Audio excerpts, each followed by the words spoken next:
Well, hello and welcome very much to another edition of Passions. And today I'm welcoming somebody back to the show, actually. And I'm welcoming James Hanaway, who you might recognize has been on the show before, but in a slightly different role. So we thought because he'd changed his role and because it's a year or two since we've had him on, thought we'd have him on again. Gluttons for punishment, James. So a very warm welcome back to the Passions Project. Tell us who you are and what you're doing now. Fantastic to be back, Phil. Thanks for having me. Yes, my name is James Hanaway. I am now Director of Development for the Cheetah Conservation Fund in the UK, but obviously working for the global organisation there as well. That's me coming from the big cat sanctuary where I was before. So actually still with cats. So still taking a passion forward, which is fantastic. But yeah, no, working for a global organisation and very much focusing on a single species and in funding in situ conservation. Fantastic. So how have things changed then for the cheetahs, particularly in the last few years since we've had COVIDs and wars and cost of living crisis? I'm not saying that the cats directly have cost of living crises, but I'd imagine there's still impacts on these animals out in the wild and such like. Yeah, absolutely. I mean, if you take back from where I was in the sanctuary, obviously, here in the UK, things were closed down. We couldn't furlough the cats, so we had to fundraise for those guys. And actually, because the Cheetah Conservation Fund is directly linked to the Big Cat Sanctuary in that we're partners, and the Big Cat Sanctuary raises funds for organisations like the Cheetah Conservation Fund doing the in situ work out in the field. And actually, from that, we've noticed that the guys on the front line, like the Cheetah Conservation Fund, a lot of the funding that they get is from places like zoos and organisations around the world, but also from the sustainable tourism that they have operating in Namibia for the Cheetah Conservation Fund, or across Africa for lots of different organisations, and across the world globally. So, absolutely, the COVID pandemic put a big dent in people travelling and people going out and seeing the amazing work that's happening out in the field and contributing by being there, by staying over, by taking part, by volunteering as well. I mean, there was a big hit for organisations on the ground with people that weren't able to volunteer. So I think across the board, conservation organisations have been hit hard by the pandemic, and I think that the more difficult years afterwards, I think it's sort of this last year in between, I think has probably been I've heard people say that's been the hardest year.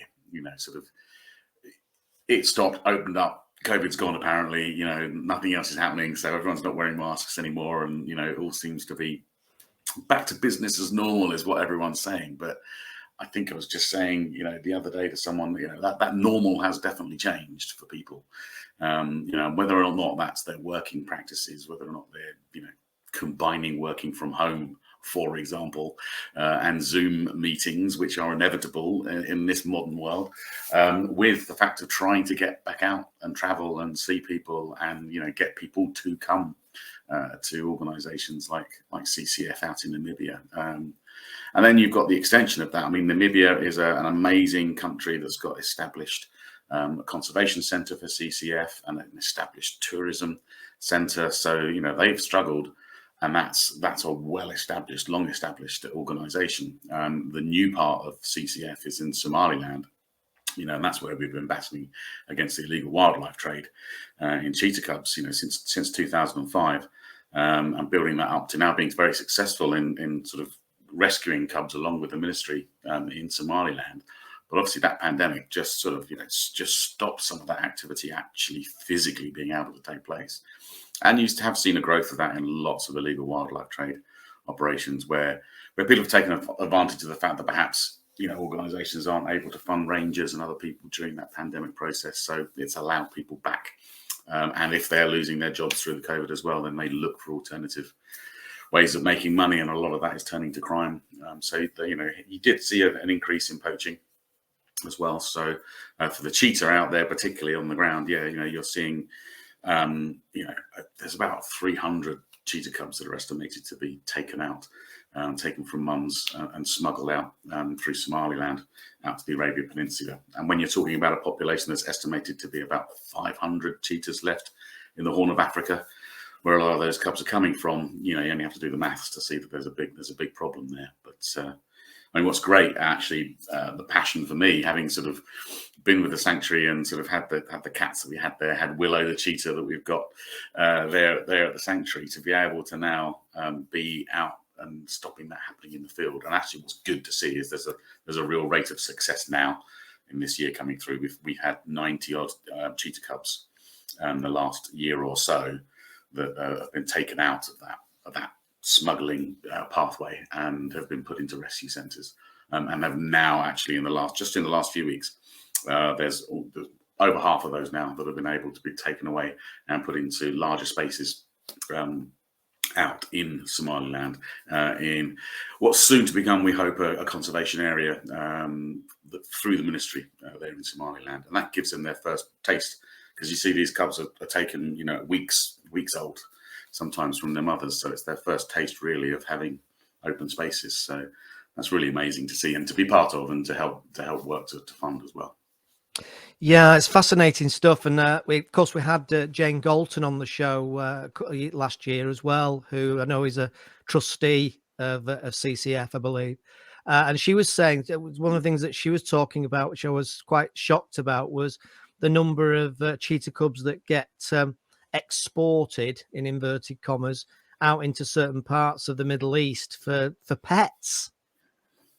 Yeah, it's a big part of their downfall. They are within captivity. They're a relatively docile big cat. They're actually technically a small cat, so not really a big cat. But I guess they're an exotic pet, and people think that they are the ultimate exotic pet to have because they are a cat, a predator.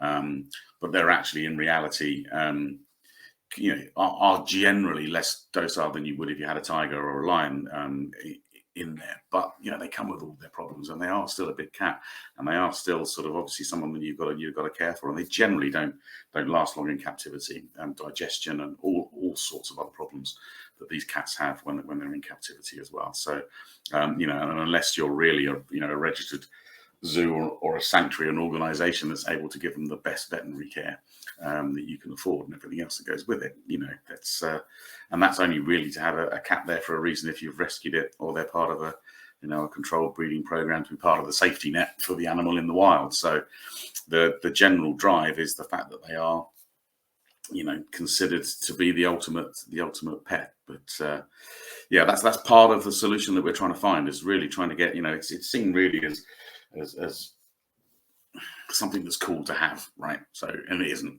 in any way, shape, or form.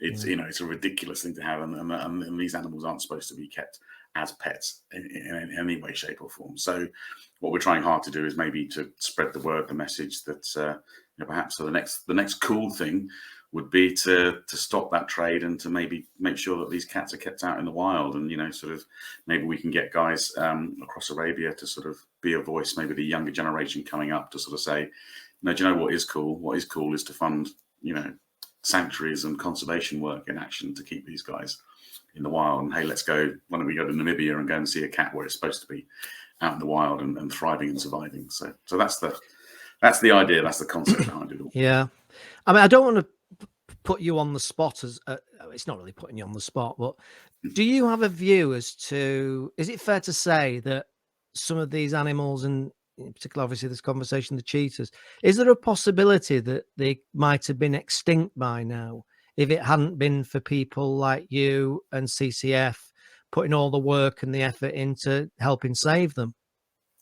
I think you've got to go back to people like Dr. Laurie Marker, who when she first started out, the conversations that she had, and you had Jane Goodall, and you have other people very, very similarly doing this sort of thing. And I think at that point, yes, because she heard lots of conversations about people turning around and saying they need to do something about this, and I think probably the cheetah's a great example. I mean, it's the most endangered cat in Africa. I mean, the numbers are sort of less than 7.5, maybe going down to 7,000 left, and in the big game, that's nothing. And if you look at 500 in the Horn of Africa, and if you look at the fact that they have gone extinct from very many countries where they used to be across the world, India, we've just relocated, some new cheetah populations into India where they've been extinct for decades. So yes is the answer, very easily. And they have had a couple of sort of thin extinction points in the thousands, millions of years past as well. And that's actually put them, it's one of their downsides for the cheetah population is a lack of diversity of DNA within the existing populations. And because they exist now in a small section of populations within Africa, particularly, that does make them vulnerable to extinction actions. So, whether that be an outbreak of canine distemper along the way, or it's an increase in poaching, or the illegal wildlife trade taking the cubs right out from they're very born. It makes them very, very vulnerable indeed. So that's why the action needs to happen now, really. That's why there really is a sort of an urgent need to stop the source, to stop the actual process itself, the illegal wildlife trade, but also, in Namibia and in places where the populations are perhaps healthier than they are in other places.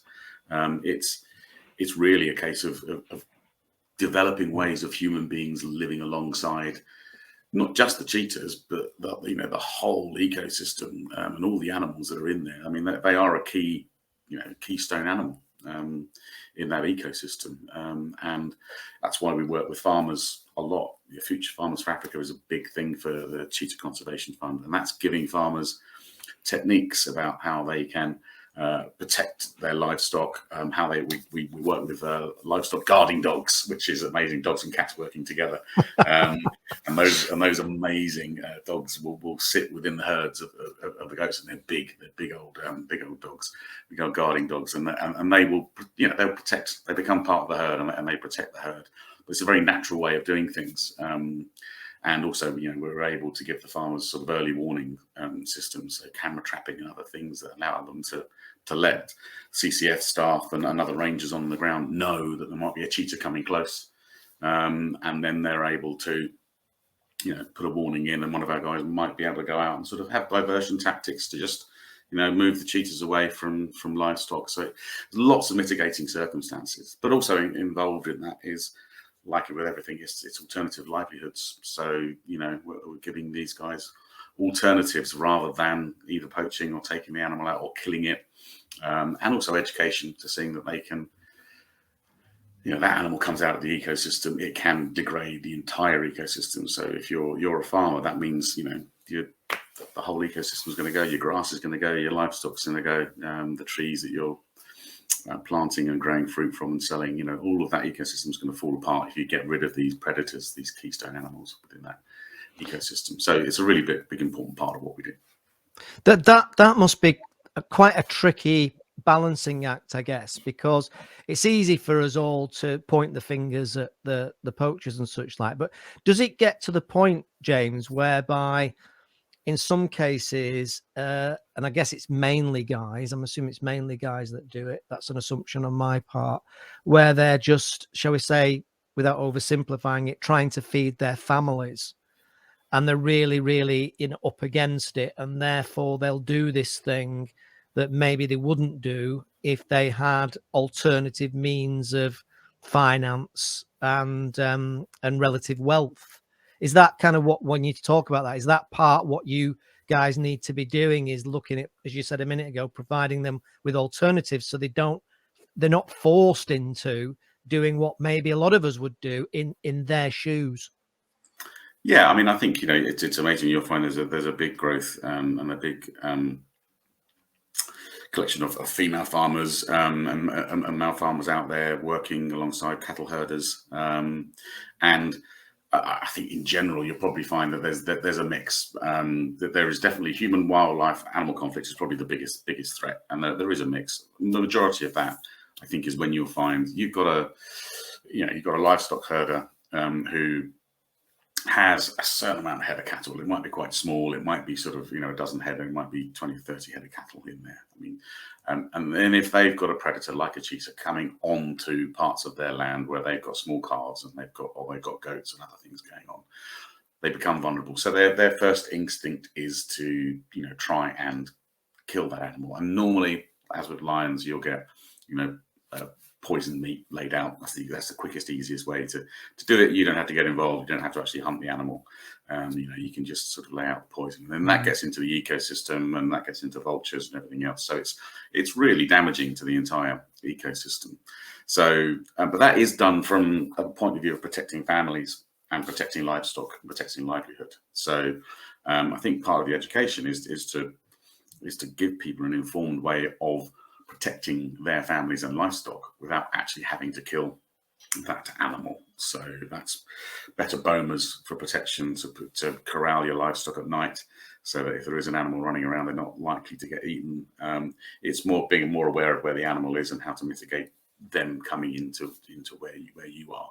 But it is also part of the livelihood, because without doubt, a certain part of that is the illegal wildlife trade, is the poaching, is the selling of it for, with chimps. We found that with bushmeat and other things, So there's things that are there, and particularly in the countries where the cubs are coming through in Somaliland, you might see that farmers are seeing that there is a trade in small cubs to make money from. So yes, it is partly being able to educate, but also offer a better livelihood for people coming through. And that might mean that some people are becoming rangers instead of poachers. And that's certainly worked in lots of different scenarios where you've seen the people's knowledge of where these animals are and how they move, when they're poachers or hunters, converting that into them being people that know exactly where these animals are, how they move, but they're protecting them instead. And if you can build in a model where they're earning more money doing that than they are hunting, then that's obviously going to be a big benefit for people and the cats. How do you stay motivated? You personally, as obviously, but also the people that are doing it. How do you stay motivated when it seems as an outsider looking in that it's relentless?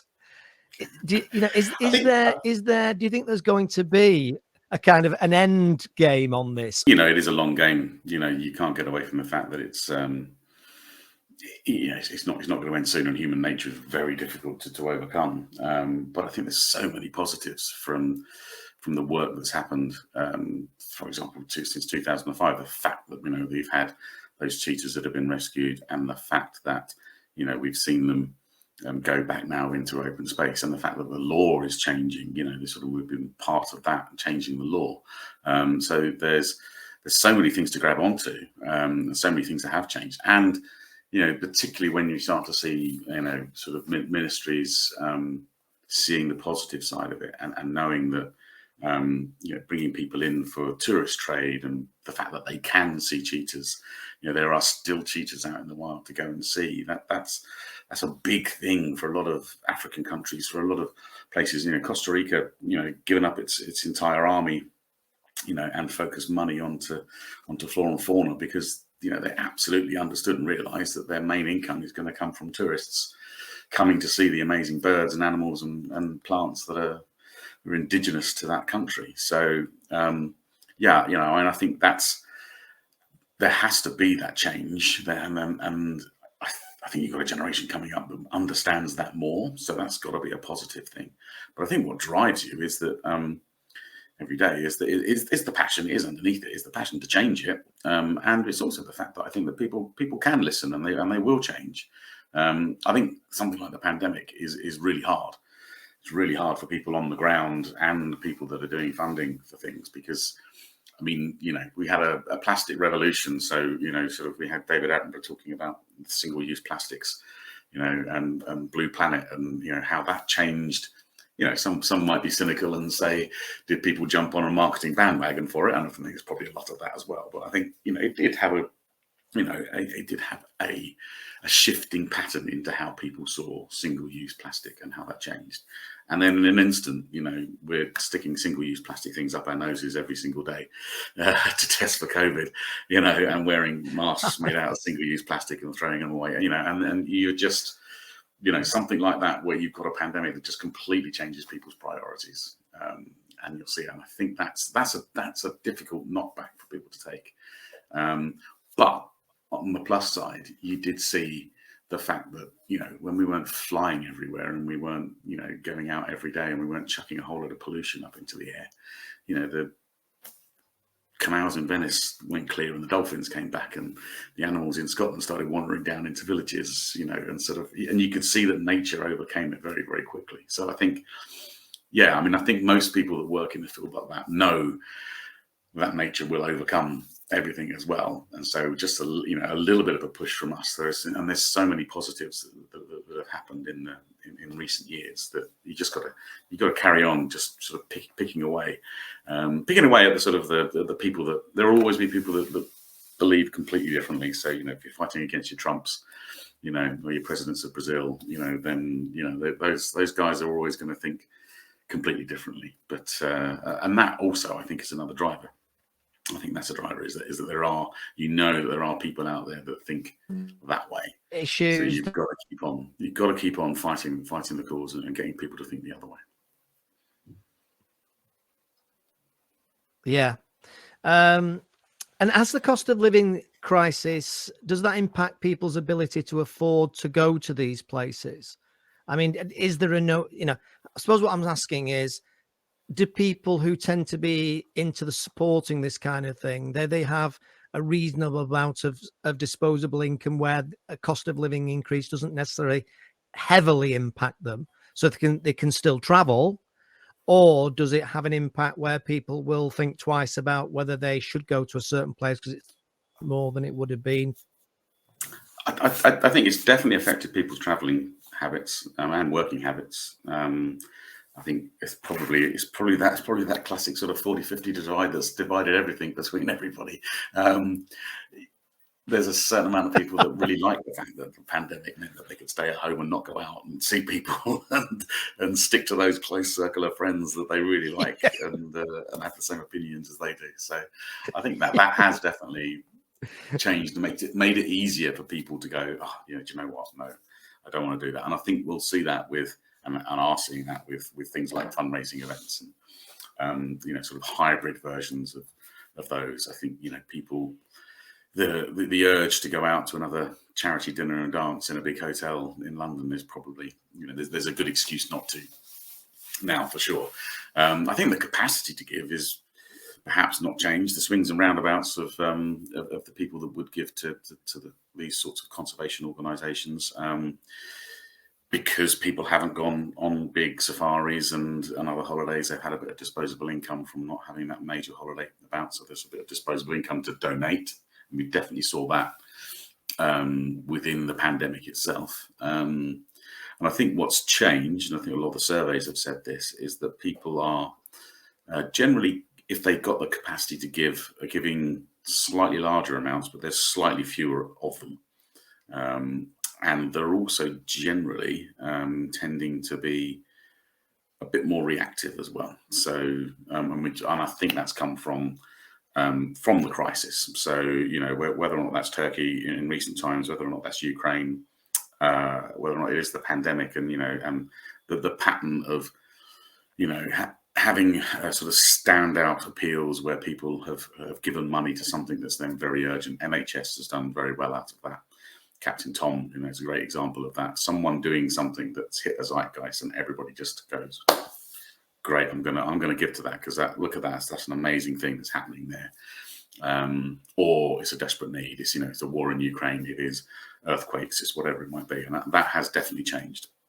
I think, yes, people have at a lower level probably looked at cancelling direct debits and, you know, perhaps not giving as much as they might normally do.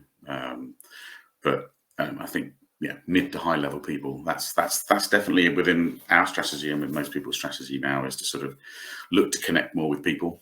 I mean, it's always a good strategy in fundraising anyway, but you know, it's focusing on people that are really interested in your cause, getting them involved, showing them the impact that they can have, and you know, and telling them where their money's going and how it's being put to work, and engaging with them in a real sense.